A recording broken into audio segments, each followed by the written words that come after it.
Right, welcome back. तो आज हम लोग क्लास सीबीएसई क्लास 9 और आईसीएसई की क्लास 9 का चैप्टर सर्कल स्टार्ट कर रहे हैं। Okay, so we have seen the basic terms related to a circle. Circle is a moving point जिसका एक फिक्स्ड पॉइंट से डिस्टेंस ऑलवेज सेम रहता है। The fixed point is the center और जो फिक्स्ड डिस्टेंस है दैट इज रेडियस, और जो पाथ सर्कल ट्रेस करता है this is called the circumference of a circle. Right, तो नेक्स्ट वी वर सीइंग कि अगर कोई स्ट्रेट लाइन है, अ लाइन में भी सच कि वो पूरी तरह सर्कल के बाहर हो या फिर वो सर्कल को 2 पॉइंट्स पे कट करे, तो अगर वो 2 पॉइंट्स पे कट कर रहा है then such a line is called the secant. The portion which is intersected between the circle is called a chord. कभी-कभी ऐसा भी होता है that we may get a line जो सर्कल को सिर्फ एक पॉइंट पे टच करे लेकिन 2 पॉइंट्स पे टच ना करे, then such a line is called a tangent. Okay, ठीक है। सिमिलरली कोई लाइन ऐसा भी हो सकता है या कोई कॉर्ड ऐसा भी हो सकता है जो सेंटर ऑफ द सर्कल से पास करे, this is called diameter. Diameter is the biggest chord inside the circle. Okay, and the length of the diameter will be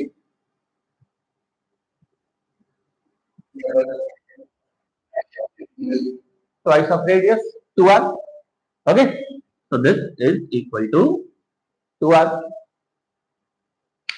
Now यहां पे हम लोग मैथ के बहुत पॉपुलर कैरेक्टर से मिलते हैं जिनका नाम है पाई।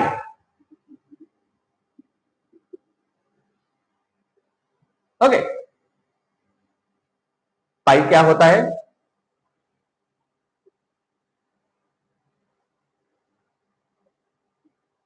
या पाई कितना होता है?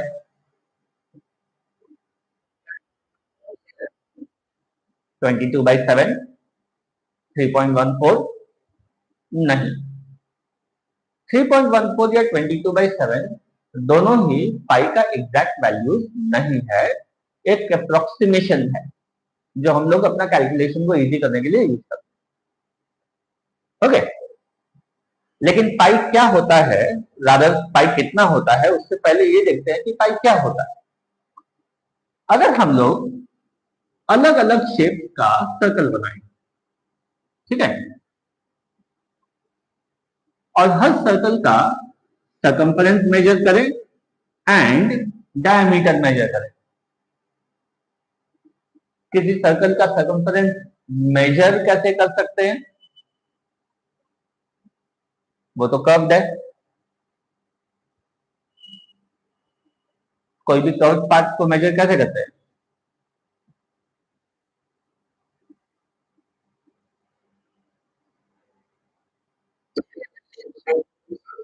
अरे डिस्टेंस मेजर कैसे करोगे, पता कैसे तो लेगा कि ये कितना डिस्टेंस है?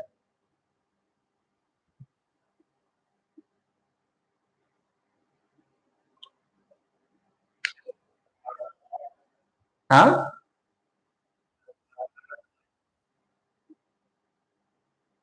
फॉर्मूला सपोज तुमको नहीं पता, लेकिन मैंने तुमको कोई भी एक कर्व्ड रास्ता दिया एंड आई टेल यू कि इसका लेंथ मेजर करो कि ये कर्व कितना है, क्या कर सकते हो?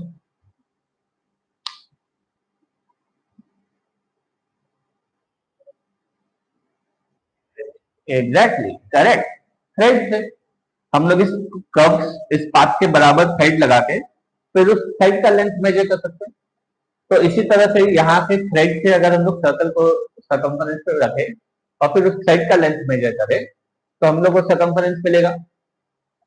सिमिलरली डायमीटर, डायमीटर तो देखो स्केल रख के आराम से देख सकते हैं कि सबसे बिगेस्ट लेंथ कौन सा आ रहा है, तो डायमीटर मेजर करेंगे। तो लेट्स से इस सर्कल का सर्कम्फरेंस और डायमीटर मेजर किए, सिमिलरली इसका भी और इसका भी डायमीटर मेजर किए, ये थर्ड सर्कल का सर्कम्फरेंस और इसका भी डायमीटर मेजर किए। अब हर बार हम लोग इन दोनों का रेशियो निकालें, से C1/D1 निकालें, C2/D2 निकालें एंड C3/D3 निकालें। तो वी विल सी कि हर केस में ये जो रेशियो आ रहा है ये ऑलवेज एक फिक्स्ड नंबर आता है, एक कांस्टेंट आता है।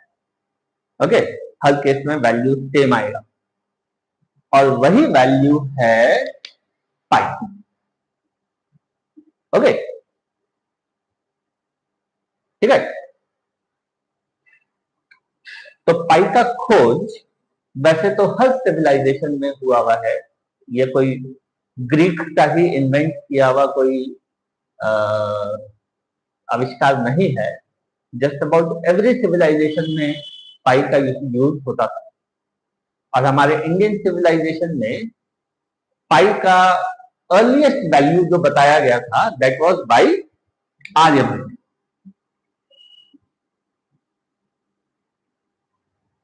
ओके, तो आर्यभट्ट दादाजी उन्होंने अपने एक्सपेरिमेंट से एग्जैक्टली पाई वर्ड यूज नहीं किया, लेकिन एक ऐसा ही रेशियो बताया कि लेट्स से अगर डायमीटर का लेंथ 2000 समथिंग होता है तो उससे सर्कम्फरेंस का लेंथ कितना 62884 इस तरह का एक लेंथ।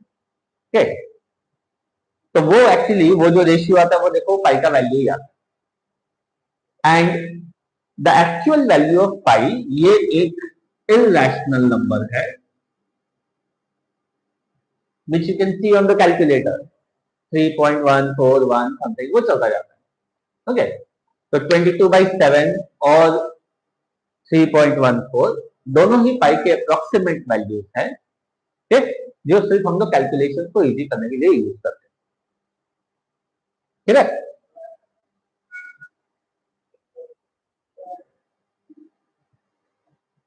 पाई का इन्वेंशन या पाई का वैल्यू निकालना ठीक, एक बहुत बड़ा टर्निंग पॉइंट था हिस्ट्री का, ह्यूमन हिस्ट्री का, क्योंकि इसी से जितने भी हम लोग के कंस्ट्रक्शन हैं, एंशियंट जितने भी बिल्डिंग्स है, कंस्ट्रक्शन है, उन सब में देखो सर्कुलर जितना भी ऑब्जेक्ट है उन सब का जो डिजाइनिंग है दैट मीन वो इतना कॉम्प्लिकेटेड डिजाइनिंग बिना इस मैथमेटिक्स के हो ही नहीं सकता था। ओके, तो ऑल दोज आर इंडिकेटर कि उस जमाने में भी मैथ्स जो था वो बहुत बहुत एडवांस्ड था। ओके, नाउ तो वापस आते हैं हमारे सर्कल पे। सम मोर पार्ट्स ऑफ अ सर्कल। अगर हम लोग सर्कल के सेंटर से 2 रेडियाई ऐसे ड्रॉ करें, जैसे केक काटते हैं ना, एक कट इधर एक कट इधर, या पिज्जा का स्लाइस निकालते हैं वैसे, then such a piece is called a sector. Okay, जो छोटा पीस है उसको बोलते हैं माइनर सेक्टर और जो बड़ा पीस है उसको बोलते हैं मेजर सेक्टर। ओके, और सर्कमफरेंस का जो पार्ट इधर कट हो रहा है, दिस पार्ट, ये वाला या ये वाला, this is called an arc. Okay, similar again छोटा वाला पीस माइनर आर्क और बड़ा वाला पीस मेजर आर्क। ठीक है, same way if a circle is intersected by a chord, तो देखो कॉर्ड भी सर्कल को 2 पार्ट्स में डिवाइड कर रहा है। Each of these part is called a segment. Okay, छोटा पार्ट माइनर सेगमेंट, बड़ा part major segment. Okay, clear. और अगर कॉर्ड की जगह डायमीटर हो तो वो सर्कल को टू सेमी सर्कल में डिवाइड करेगा, ओके, इक्वल पार्ट में। सिमिलरली अगर सेमी सर्कल को भी हाफ कर दिया जाए, ये हुआ सेमी सर्कल,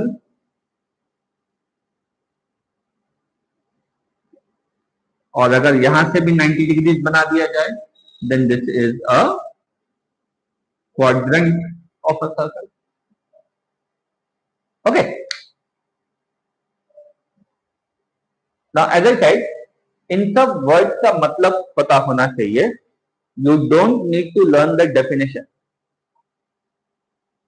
ठीक है।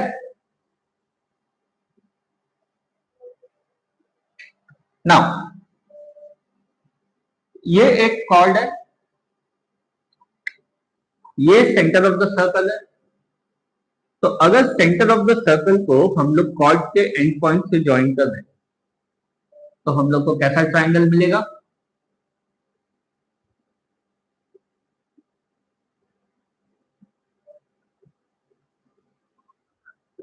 आइसोसेलेस ट्राइंगल, क्योंकि ये दोनों साइड डेफिनेटली इक्वल होगा। और ये जो सेंटर पे जो एंगल होगा, this is called the angle subtended by the chord at the centre, okay. तो इसको angle subtended by this chord बोल सकते हैं, and angle subtended by this arc भी बोल सकते हैं, क्योंकि ये आर्क भी सेंटर पे सेम एंगल सबटेंड करता है, ओके। अगर सरकमफरेंस पे कोई पॉइंट लेके ऐसे ज्वाइन करें इधर या इधर, then this is angle subtended at the circumference by this chord, ठीक है। तो अगेन आगे चल के हम लोग इन एंगल्स का प्रॉपर्टीज स्टडी करेंगे, राइट।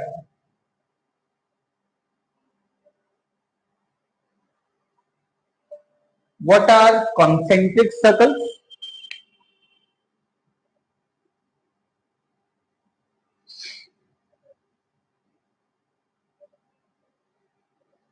कॉन्सेंट्रिक मतलब रेडियस नहीं, कॉन्सेंट्रिक तो मतलब तो centre same, okay.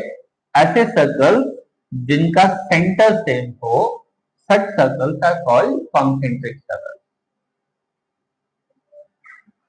Okay,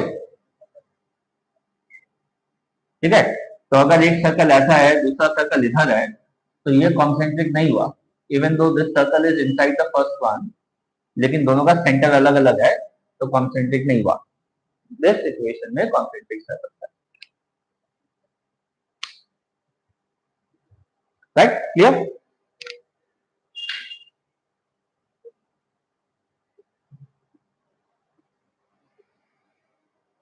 what is an in circle या इंस्क्राइब्ड सर्कल?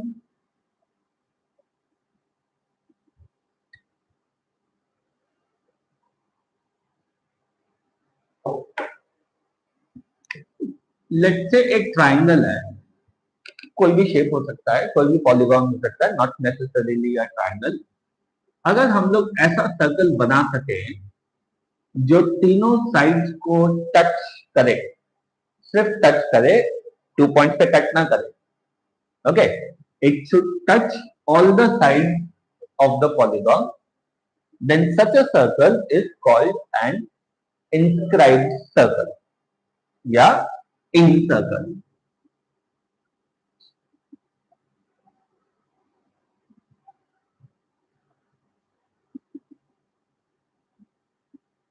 ओके। तो ट्राइंगल ऐसा शेप है जिसमें हम लोग को डेफिनेटली एक इंस्क्राइब्ड सर्कल मिलता ही मिलता है। बाकी पॉलीगॉन्स में मिल भी सकता है, नहीं भी मिल सकता है, ओके, किसी क्वाड्रिलैटरल में या रेक्टेंगल में इंसाइड सर्कल हो सकता है एग्जिस्ट करे, हो सकता है ना करे। सिमिलरली अगर कोई ऐसा सर्कल है जो किसी पॉलीगॉन के सारे वर्टिसेस से पास हो, again I am giving an example of A triangle, ऐसा passing through all the vertices of the polygon, तो ऐसे सर्कल को बोलते हैं सर्कम सर्कल। ओके, तो वंस अगेन ट्रायंगल के अंदर डेफिनेटली एक सर्कम सर्कल मिलता है, अदर शेप्स के अंदर मिल भी सकता है, नहीं भी मिल सकता है, राइट?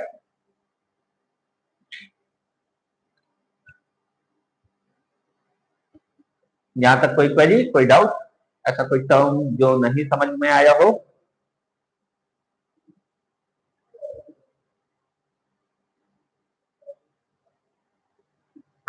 तो ये तो था एक इंट्रोडक्शन सर्कल के बारे में। Next we are coming to the first set of properties of a circle, जो है properties related to chord।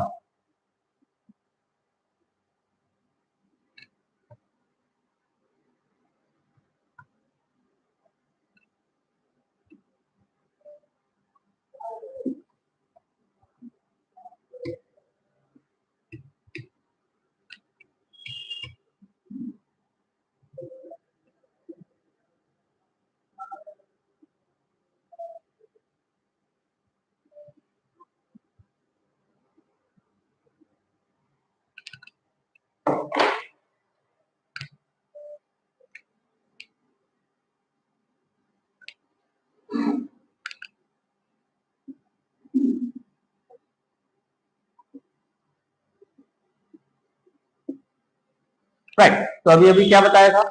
chord क्या होता है? A line or the portion of a line intercepted between the circle, या line which cuts the circle at 2 points. Say AB is a chord here. Okay. The first property, if from the center of the circle, if I join the ends of the chord, तो हम लोगों को कैसा triangle मिलेगा?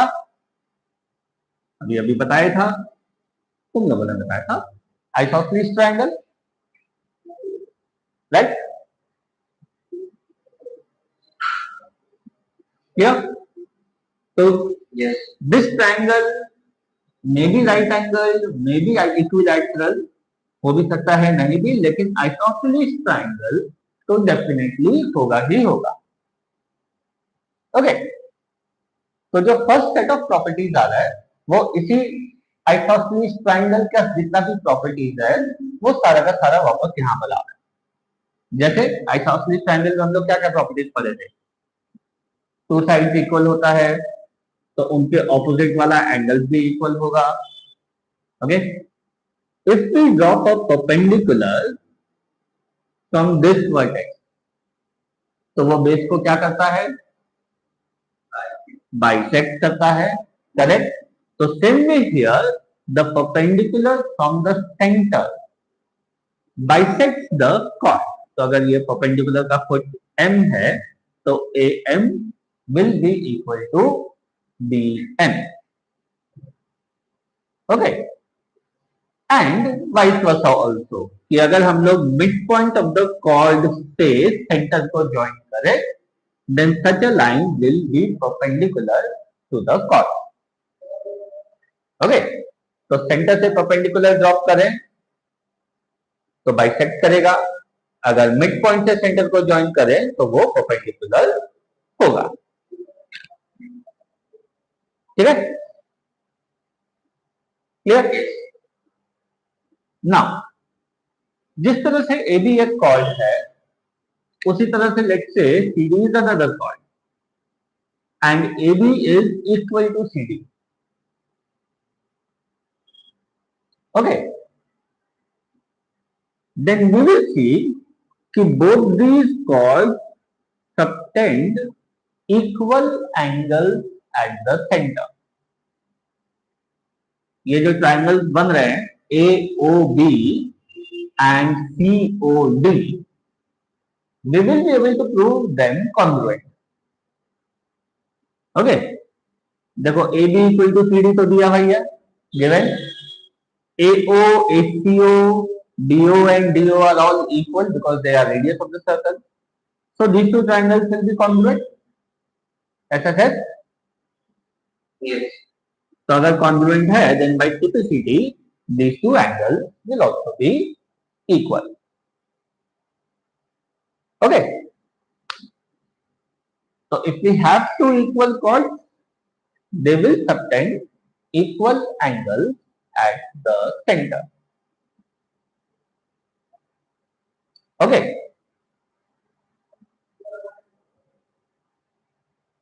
And same way, अब अगर point O से CD के ऊपर हम लोग परपेंडिकुलर ड्रॉप करें,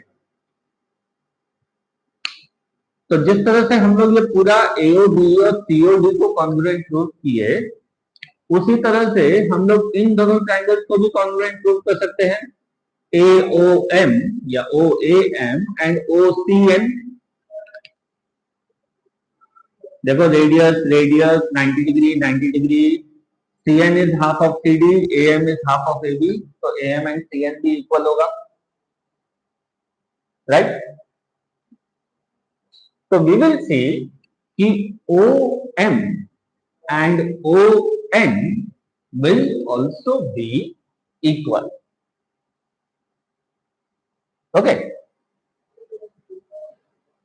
तो इसका मतलब if we have equal chords, they will be at equal distance from the center. Okay? तो टू chords अगर इक्वल है तो सेंटर से उनका डिस्टेंस भी इक्वल होगा, and same way vice versa, अगर टू chords का सेंटर से डिस्टेंस इक्वल है तो फिर उन chords का लेंथ भी इक्वल होगा. ओके?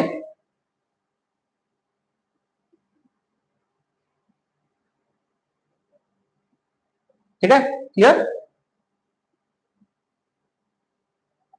नाउ हम लोग को ये सब थ्योरम याद नहीं करना है, इसका प्रूफ याद नहीं करना है, रादर थ्योरम याद करना है, थ्योरम को हम में यूज करना है. ओके?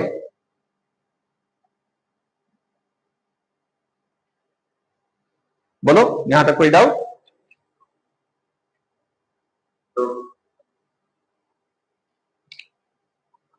तो नाउ सी, अगर हम लोग के पास रेडियस ऑफ द सर्कल है, लेंथ ऑफ द कॉर्ड है, तो हम लोग उसका मिड पॉइंट निकाल सकते हैं, एंड देन पाइथागोरस थ्योरम से OM निकाल सकते हैं, राइट? सिमिलरली अगर OM पता हो, इन दोनों में से कोई एक क्वांटिटी पता हो, तो थर्ड क्वांटिटी निकाल सकते हैं. तो यूजिंग पाइथागोरस थ्योरम, तीन में से अगर हम लोग को कोई भी दो प्रॉपर्टीज पता हो, दो वैल्यूज पता हो, तो हम लोग थर्ड वैल्यू फाइंड आउट कर सकते हैं. ओके?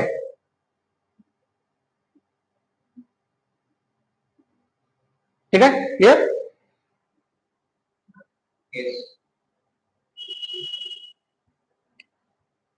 अच्छा, ये जो आर्क वाला कॉर्ड वाला प्रॉपर्टी है रादर, ये सिर्फ एक सर्कल के अंदर हो ये जरूरी नहीं है. If I have two circles which are congruent, मतलब दोनों का रेडियस सेम है, तो here also if I have two chords of equal length, they will subtend equal angles at the center and their distance from the center will be equal. लेकिन ये तभी होगा जब ये दोनों सर्कल कॉन्ग्रुएंट हो, दोनों का रेडियस सेम हो. ओके?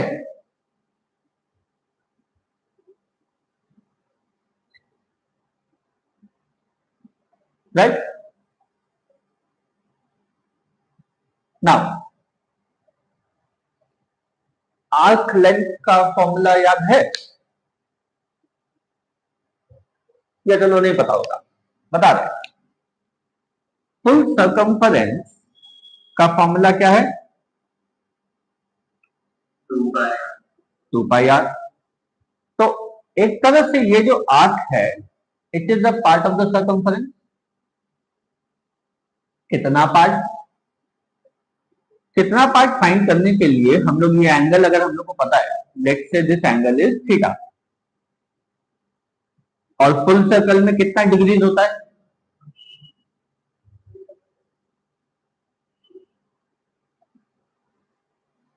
फुल सर्कल में कितना डिग्रीज होता है?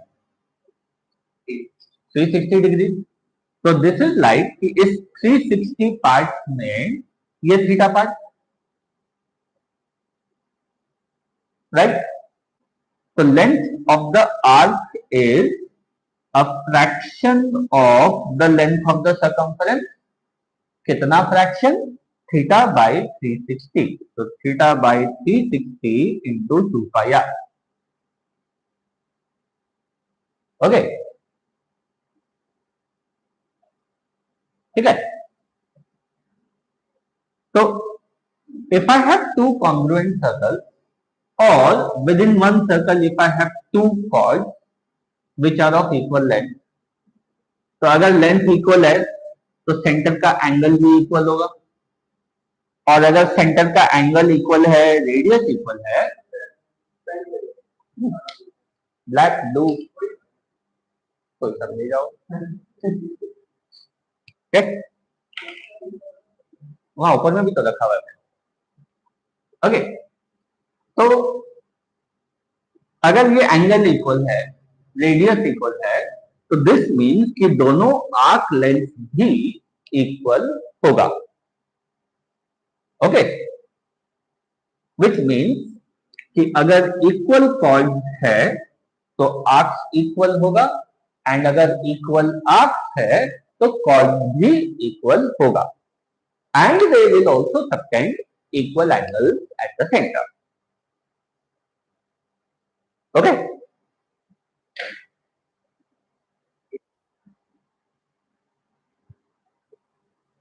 ठीक है, clear?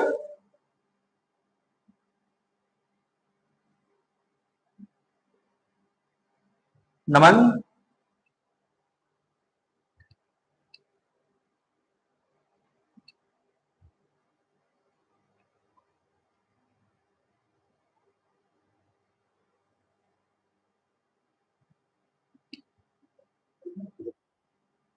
okay, now if I have one point,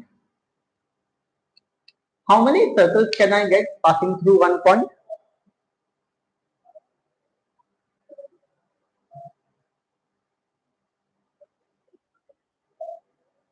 Unlimited, infinitely many, okay, छोटा बड़ा बहुत बड़ा, इधर उधर बहुत सारा सर्कल बन सकता है।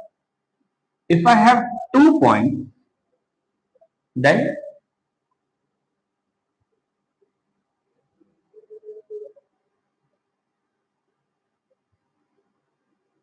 इस बार भी we can have unlimited circles। okay, देखो एक सर्कल ऐसा हो सकता है, एक सर्कल ऐसा हो सकता है, और बड़ा सर्कल हो सकता है, सेम वे ऊपर की तरफ सर्कल हो सकता है। okay, तो still passing through 2 points we can get infinitely many circles। okay, what if we have 3 points? तब क्या होगा?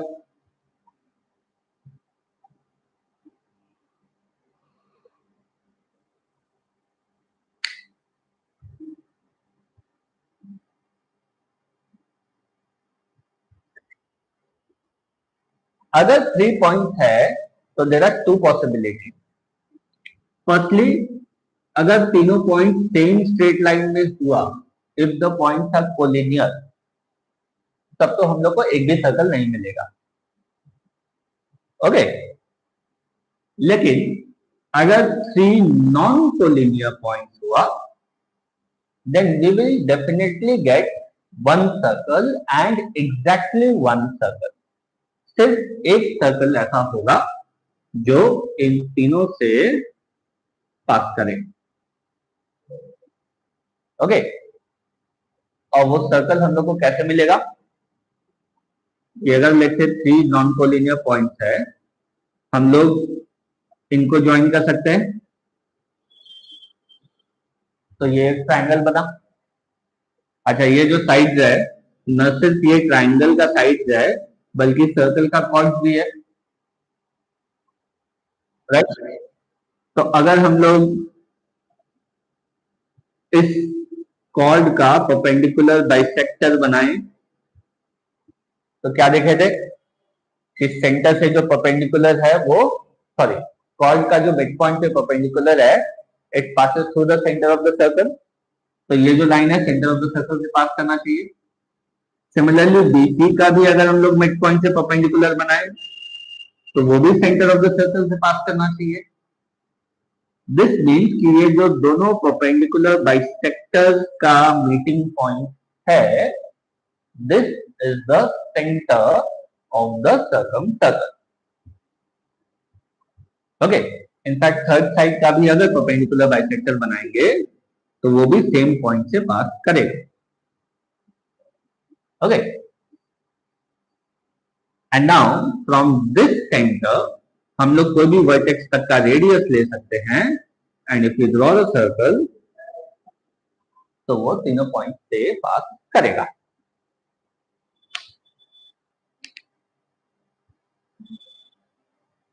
Right, clear. ऐसा ही कुछ देखो, हम लोग ट्राइंगल में भी पढ़े थे, circum centre and circum circle, right. तो वही प्रॉपर्टी यहां पर भी आ रहा है, ठीक है। So if we have 3 points, we will get exactly 3 non-collinear points. Then we will get exactly 1 circle passing through the 3 points.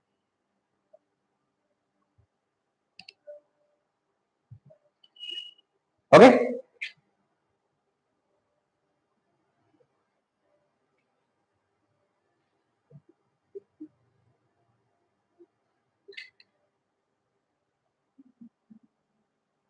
Clear? कोई doubt?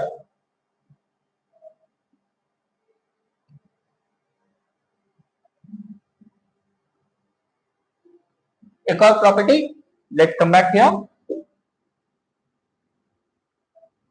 आज का लास्ट प्रॉपर्टी, हम लोगों ने ये देखा कि if I have 2 equal chords तो उनका distance from the centre equal होता है। What if the chords are not equal, तब क्या होगा? We will see, let's say this is the centre, ये, so you can see AB chord है, CD is another chord, AB is bigger, CD is smaller.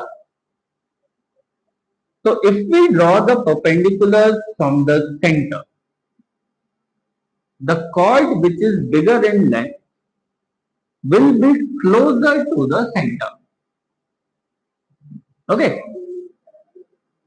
or the chord which is shorter in length will be further away from the center.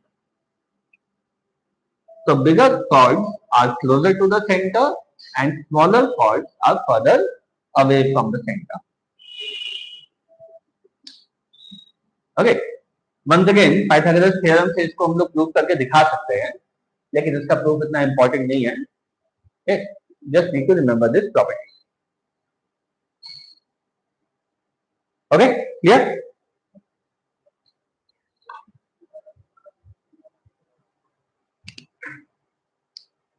तो फिलहाल आज के class में ये यहीं रुकते हैं। नेक्स्ट क्लास में इसका सम स्टार्ट करेंगे। इनफैक्ट मैं एक्सरसाइज भेज दूंगा, कुछ कुछ सम्स तुम लोग स्टार्ट कर सकते हो नेक्स्ट क्लास में, वरना उसको पिकअप करेंगे। लेकिन सम स्टार्ट करो या ना करो, प्रॉपर्टीज एक बार वापस से जरूर देख लेना, एक रिकैप कर लेना, सो दैट नेक्स्ट क्लास में सब चीज पता हो, ये सब टर्म जब आए। ओके,